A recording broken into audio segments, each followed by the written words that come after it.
اللہ تعالیٰ نے بنایا ہے اور بنانے والا کہتا لقد خلقنا الانسان فی احسن تقویم. بنانے والا کہتا ہے میں نے تجھے بڑی بہترین ساخت میں بنایا. او انسان میں نے تجھے بڑا ہی سونا بنایا. کوئی تیرے ناک پر تنقید کرے تو کرے، تو کہہ تجھے پتہ نہیں یہ چاہت کس کی ہے، میں مرضی سے نہیں بنا، یہ بنانے والے نے بنایا ہے. اس نے تجھے سونا بنایا، تو اپنے آپ کو پہچانتا ہی نہیں. تو جو ہے نا خدا جانے بلندی ہے کہ پشتی پر جہاں میں ہوں وہاں کوئی نہیں ہے. تو اپنے قد سے بھی پیار کر، تو اپنے رنگ سے بھی پیار کر، تو اپنے وجود کی ساخت سے بھی پیار کر. اور پھر وہ کہتا ہے تجھے بنایا، باقی سارا کچھ تیرے لیے بنایا. هو الذی خلق لکم ما فی الارض جمیعا. رب کہتا ہے زمین میں جو کچھ ہے نا میں نے سارا تیرے لیے بنایا ہے.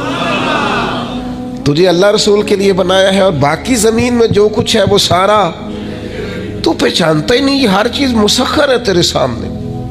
اتنا بڑا ہاتھی ہوتا ہے اور ایک عام آدمی ہلکی سی چھڑی لے کے اسے چلا رہا ہوتا ہے. اونٹ کتنا لمبا چوڑا وزنی ہوتا ہے لیکن ایک عام آدمی اس کے ناک میں نکیل ڈال کے اسے گھما رہا ہوتا ہے. کتنی بڑی بھینس ہوتی ہے لیکن چھوٹے سے بچے نے مہار پکڑی ہوئی ہوتی ہے. ایک عام آدمی پائلٹ بن کر جہاز پہ بیٹھتا ہے اور منوں ٹنوں کے حساب سے وزن ہے، افراد ہیں، لیکن ہواؤں پر سواری کر کے اسے چیرتا ہوا وہ مہینوں کی منزلیں گھنٹوں میں طے کر کے کراس کرتا ہے. تسخیر کائنات کے لیے تجھے بنایا ہے، تو سو رہا ہے، تو جاگتا ہی نہیں، تو اپنے آپ کو پہچانتا ہی نہیں. اقبال سے کسی نے کہا میں رب تک جانا چاہتا ہوں، تو اقبال کہنے لگے عجب نہیں کہ خدا تک تیری رسائی ہو، پر تیری نظر سے تو پوشیدہ ہے آدمی کا مقام. تو بندے کے مقام کوئی نہیں سمجھ سکا ابھی تک. من عرف نفسہ فقد عرف ربا. درویش کہتے ہیں جو اپنے آپ کو پہچان گیا وہی تو اپنے رب کو پہچان گیا ہے. اپنی قدر کو پہچانے، اپنی اہمیت کو پہچانے. آپ کے اندر بڑی صلاحیتیں پنہا ہیں. چھوٹی چھوٹی باتوں میں پریشان ہو گئے، کام نہیں ملتا، کاروبار نہیں چلتا، اور تیرے پاس بڑا کچھ ہے یار، کام نہیں بھی ملتا. تو اگر وقتی طور پر کوئی حالات خراب ہے تو اپنا قد کاٹ تو دیکھ، اپنا حسن تو دیکھ، اپنی سوچ تو دیکھ، تفکرات تو دیکھ. تجھے بنانے والے نے کوئی کمی چھوڑی نہیں. اس نے کمال کر دیا ہے، قدرت نے رنگ بھر دی ہے تیرے وجود میں. کبھی تو اپنے رب کے شاہکار ہونے کی نظر سے اپنے آپ کو دیکھے، تجھے اپنے آپ سے پیار ہو جائے، تجھے اپنے آپ سے محبت ہو جائے. وہ میں کبھی تنقید کیا کرتا تھا کہ یہ جوان شیشوں اور آئینوں کے سامنے بڑی دیر تک کھڑے رہتے ہیں. تو ایک دن ایک سادے سے بزرگ مجھے کہنے لگے یہ جو آئینے کے سامنے کھڑا ہے نا یہ بھی رب کی تخلیق کوئی دیکھ رہا ہے. یہ کہہ رہا ہے کریم نے کمال نہیں کر دیا مجھے بنانے والا، حج نہیں کر دی. کیا حسن کے جلوے، کیا خوبصورتی اور کیا نورانیت اس نے پیدا کی ہے انسانی. اور پھر یہ جو دیا بن مانگے دیا. میرے نبی کریم علیہ وآلہ وسلم نے ارشاد فرمایا قیامت کے دن کچھ لوگ کئیوں کی بات سن کے جنت میں چلے جائیں گے. اللہ تعالی ہماری پردہ پوشی عطا فرمائے.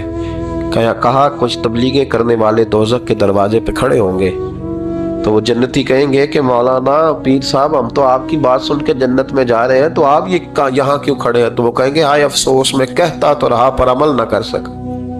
میں عمل اس سے مراد صرف ممبر میں بیٹھنے والا مولوی نہیں، اس سے ہر وہ شخص مراد ہے جو نصیحتیں تو بڑی کرتا ہے لیکن خود عمل وہ بہت بڑا الفاظ کا ذخیرہ رکھتا ہے، پر عمل کے لیے 2 سجدے بھی صحیح طریقے سے دے سکتا. پھر وہ استغفار کرے، پھر وہ اللہ کی بارگاہ میں معافی مانگے، پھر وہ توبہ کرے. اس لیے کہ جو جتنا بڑا ہوتا تھا نا اس پہ خشیت بھی اتنی زیادہ طاری ہوتی، اس پر خشیت بھی اتنی جتنا. حضرت عمر فاروق رضی اللہ تعالیٰ عنہ کو زخم لگ گیا، شدید زخم لگا، آپ آ گئے، بڑی زیادہ خون بہ گیا ہے.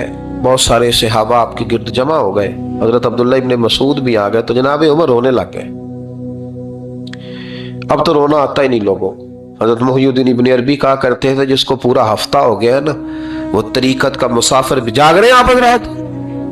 کہتے تھے جس کو پورا ہفتہ ہو گیا نا طریقت کا مسافر بھی ہے پر اللہ رسول کی یاد میں رویا نہیں. فرماتے تھے مجھے تو اس کے ایمان پر شک ہونے لگ گیا کہ 8 دن ہو گئے اسے خیال ہی نہیں آیا حضرت عمر میدان میں جس شخص کے کبھی پاؤں نہیں لڑکھڑائے، اللہ رسول کی بات آتی تھی تو دریا بہتے تھے آنسو، یہاں حال ہی کوئی نہیں، خشک خوش جملے اور جناب موٹے موٹے تراشے ہوئے فکرے اور لفظوں کی ہیرا پھیری، اس کے علاوہ کوئی چیز نظر ہی نہیں آتی۔ حضرت عمر رونے لگے، آخری وقت ہے، تڑپ رہے ہیں، آنسو بہ رہے ہیں۔ حضرت عبداللہ ابن مسعود آ گئے، انہوں نے کہا عمر تیری ہجرت بھی بڑی باکمال تھی، تیرا اسلام قبول کرنا بھی بڑا ہی باکمال تھا، حضور بھی تجھ سے ہمیشہ راضی رہے۔ عمر تو روتا کیوں ہے یار؟ بات تو یہ ہے کہ جب تو نے خلافت سنبھالی تو پھر تیرے طریقے بھی باکمال ہی تھے، اور جب تو میدان میں اترتا تو پھر بھی تیرے معاملات باکمال تھے، اور جب تو مال غنیمت بانٹتا تھا پھر بھی تو باکمال۔ یار ہر موقع پہ تو باکمال تھا تو جاتے تو پھر روتے کیوں ہے؟ ان کا استغفار دیکھو، ان کی توبہ دیکھو۔ حضرت عمر پھر رو پڑے، کہنے لگے عبداللہ لوگوں کو میری نیکیوں کا پتہ ہے، گناہوں کا تو نہیں نا پتہ، وہ تو میں جانتا ہوں یا میرا مالک جانتا ہے نا، نیکیاں تو سب کے سامنے، پر من عالم کے من دانم جو اندر چھپے ہوئے گناہوں کے ڈھیر ہے وہ تو میں جانتا ہوں۔ تو نے میرے کلمہ پڑھنے سے لے کر میری حکومت تک میری ساری نیکیاں گنوائی ہیں، اب دعا کر میرے لیے کہ رب میری نیکیاں اور بدیاں برابر برابر کر دے، مجھے درجہ نہیں چاہیے، بس اللہ مجھے معاف کر دے۔ درجوں کی ضرورت ہے، درجوں کی ضرورت نہیں ہے، یہاں تو لوگ درجات لے کے بیٹھے۔ حافظ کہتا ہے کہ میں جتنے آیتیں ہوں گی اتنے میرے درجے بلند ہوں، پہلے درجوں والا کام تو کوئی کرنا۔ مولانا کہتے ہیں کہ نور کے ممبر پہ بیٹھوں گا، بھائی پہلے بتا نور کے ممبر کی طرف تیرا سفر بھی جاری ہے کہ نہیں؟ تاجر کہتا ہے کہ میں سخاوت کروں گا تو حضرت عثمان کے ساتھ جگہ ملے گی، پر حضرت عثمان کی سخاوت اور اپنی سخاوت کا فرق بھی دیکھ۔ مجاہد کہتا ہے کہ میں نبی پاک کے جہاد والے صحابہ کی پشت پہ رہوں گا تو پہلے اپنے کام تو دیکھ، اور جب ساری باتیں سمجھ میں نہ آئے تو پھر اللہ کی بارگاہ میں استغفار کر، پھر بیٹھ۔ بڑے لوگ استغفار کرتے، معافی چاہتے، اور یہ استغفار پھر اتنا کرم کرتا، اتنی آسانی کرتا، اس قدر بہتری کرتا کہ وہ مانگ تو اپنے گناہوں کی معافی رہے ہوتے تھے اور اللہ رحمتوں کے دروازے کھول دیتا تھا، اللہ ان پر کرم کے دروازے۔ حضرت امام حسن کے پاس ایک شخص آیا، حضرت امیر معاویہ بھی بیٹھے تھے، تو اس نے امام حسن سے آ کے کہا کہ حضور اولاد نہیں ہے، کوئی دعا کر دے۔ توجہ ہے میری بات پر؟ اب بھی لوگ پیروں کے پاس آتے ہیں نا، ماشاءاللہ سے، اللہ خیر فرمائے، تو پیر صاحب اگر وظیفہ بتائیں تو وظیفہ چونکہ پڑھنا پڑتا ہے وہ کام مشکل ہے، زیادہ تعویذ تو پیروں نے بھی اب ماشاءاللہ بڑی ترقی کر لی، انہوں نے بھی تعویذ چھپوا کے رکھ لیے، کون لکھے اتنے تعویذ، جو کہ ہر مرید کو تو تعویذ چاہیے، انہوں نے نا جی تعویذ پکے چھپوا لیے، کچھ نے مورے بنوا لیے۔ دیکھتا رہتا ہوں، میرا شعبہ ہے نا، میں دیکھتا رہتا ہوں کہ مور لگائی، اس کو باندھا، اللہ خیر کرے۔ تو اب وہ نفسیاتی معاملہ ہے، ظاہر ہے 100 بندہ تعویذ لے کے گیا ہے تو 1.5 کو تو فرق پڑے گا ہی نا بیچ میں سے، تو جس کو فرق پڑ گیا اس کا فیس بک پہ دے دیا کہ یہ میری کرامت ہے جی، تو جس کا نہ پڑھا جی جڑے محرم راز حقیقت دے او تے راز حقیقت کھول دے ہی نہیں، اے جنہ ویکھیا نہیں او کرن گلاں، جنہ ویکھ لیا او تے بول دے ہی نہیں۔ ہمارے ایک حضرت تھے تو ان کے پاس ہم بیٹھے تھے، نیک آدمی، تو تعویذ دیا تو مرید کہنے لگا حضور دوبارہ کب آؤں؟ کہنے لگے فرق پڑ گیا تو آ جانا، نہیں تو کہیں اور چلے جانا۔ اس لیے کہ شیخ عبدالعزیز دباغ رحمت اللہ علیہ کے ایک مرید نے کہیں تنقید کر دی تھوڑی سی، یہ لفظ بس نہ بہت بڑے ہیں، ان کی میں تشریح نہیں کروں گا، جتنے جملے اتنی بات کر کے بیت جاؤں گا، ان کی تشریح نہیں ہو سکتی، یہ ان کی توضیح نہیں ہو سکتی، کچھ تفصیل نہیں ان کی ہو سکتی، یہ جملے بڑے، میں کوئی تشریح نہیں کروں گا۔ اس نے کہا کہ حضور فلاں فلاں فلاں فلاں جگہ مجھے پریشانی ہے آپ کے حوالے سے، تو آپ فرمانے لگے میں نے کون سا باندھا ہوا ہے، نہیں سمجھ میں بات آتی تو کہیں اور چلا جا، باندھ کے رکھا نہیں، دروازے کھلے ہوئے کہیں اور چلا جا، ختم ہو گئی بات۔ تنقید کرنے کی ضرورت چھٹی، اس لیے کہ وہ لوگ بت نہیں بناتے تھے کہ بس ادھر ہی پوجا کرنی ہے کہ کہیں اور نہیں جانا، یہ چھوڑے ہے نا ہمارے چکر چلا ہوا، میرے علاوہ کہیں اور نہ جانا۔